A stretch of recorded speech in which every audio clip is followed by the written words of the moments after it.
Bonjour, je vais vous montrer comment effectuer la narration d'une présentation PowerPoint à l'aide du logiciel PowerPoint. Les prérequis pour effectuer ces opérations-là sont importants. Là. Vous devez valider avant de commencer si vous avez tous les prérequis. Pour les enseignants, il y a deux prérequis possibles. Le premier, c'est PowerPoint version 2016.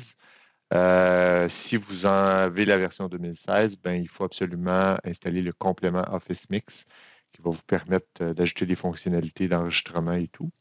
Ça, c'est disponible dans le centre logiciel du CSSDM. Donc, vous allez trouver dans le centre logiciel là, de votre ordinateur Software Center, vous allez trouver Office Mix, puis vous installez ce complément-là. Vous n'avez pas besoin de demander quoi que ce soit au niveau des permissions. Sinon, ben, vous avez la version PowerPoint Office 365 que vous auriez pu télécharger directement de votre compte Office 365 puis installer. Ça va fonctionner aussi. Pour l'apprenant, ben, il doit avoir une version de PowerPoint, étant donné que lui va consulter un fichier PowerPoint. Donc, il doit soit avoir la version installée, soit avoir l'application mobile sur son téléphone ou sa tablette, ou il peut aussi le consulter directement dans le nuage si vous lui avez donné accès à votre fichier PowerPoint via un partage OneDrive ou un partage Teams, peu importe. Donc, ça, c'est les prérequis. Moi, je vais vous montrer avec la version 2016. Donc, dans la version 2016, dans l'onglet juste en haut qu'on appelle Diaporama, donc vous allez consulter l'onglet Diaporama. Et puis, dans cet onglet-là, ben, vous avez une fonction pour enregistrer le diaporama.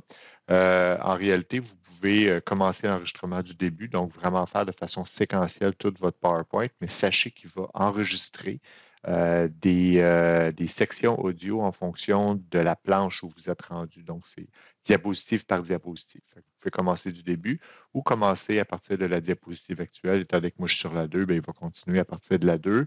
Puis, vous pouvez aussi, le cas échéant, supprimer toutes les diapositives si vous voulez recommencer de zéro ou peu importe. Quand vous commencez le diaporama, ben là, je vais le partir, mais bon, donc, je vais pouvoir enregistrer les diapositives et le minutage de l'animation. Alors, si j'exporte en vidéo, ben, la vidéo PowerPoint, le PowerPoint, la planche va durer, par exemple, 10 secondes si je parle pendant 10 secondes. Alors, c'est l'avantage de faire ça. C'est un peu plus naturel au niveau du timing, comme on dit. Donc, il va enregistrer à peu près tout. Dès que vous faites démarrer l'enregistrement, ben, ça part.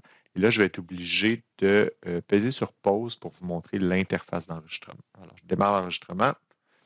Et là, vous voyez donc mon PowerPoint. Quand je clique dessus, ben, je vois le temps qui passe ici, en haut, dans la zone supérieure gauche. Et puis, je peux appuyer sur pause. Puis, je peux reprendre l'enregistrement tout simplement. Si vous appuyez sur la petite flèche ben, pour faire suivant, ben, ça fait passer directement à la prochaine planche, etc. Donc, vous avez juste à narrer chaque planche. Vous avez le temps de la planche en cours qui apparaît juste ici et le temps total de toutes vos narrations de toutes vos planches. Donc, une fois que vous avez terminé, ben, vous avez tout simplement appuyé sur le X pour fermer. Et si je reviens à mon PowerPoint, ben en réalité, là, ce que vous allez constater, c'est que sur chacune des planches, je vais juste réduire ça un petit peu pour que vous puissiez bien voir, sur chacune des planches, vous allez remarquer une icône là, qui va être située en bas à droite de chacune des planches pour laquelle il y a une narration. Et elle va contenir essentiellement l'enregistrement audio que vous avez fait de façon un peu naturelle. Maintenant, il y a des limitations, là, évidemment. Là. Il faut pas, je vous conseille de ne pas reposer votre enseignement là-dessus parce que c'est assez plate du point de vue de l'étudiant de regarder des PowerPoint en écoutant une bande audio. Par contre, l'avantage, c'est que c'est assez facile à faire. Fait que ça peut être une solution temporaire de manière à pouvoir créer de la documentation asynchrone pour aider certains types d'élèves, mais il ne faut pas baser toute notre stratégie d'enseignement sur cette stratégie-là, selon moi. Donc, c'est de cette manière-là qu'on peut le faire. Si vous voulez, après ça, une fois qu'on enregistre, on donne le document PowerPoint à l'élève, il va pouvoir le consulter sans problème. Si jamais vous voulez cristalliser un peu le tout, ben vous pouvez, dans le menu fichier, évidemment, faire une exportation et vous pouvez exporter en vidéo. Par contre, évidemment, vous devez traiter la vidéo comme telle par la suite. Là. Alors, vous devez changer la qualité. Plus la qualité est bonne, plus le fichier va être gros, va être lourd. Et puis, vous devez diffuser votre vidéo, là, c'est-à-dire vous la mettez sur une chaîne YouTube ou vous la mettez sur Stream ou peu importe, de façon à l'intégrer dans votre cours Moodle par la suite. Alors, vous pouvez effectuer ce genre d'opération-là à la fin pour faire une vidéo.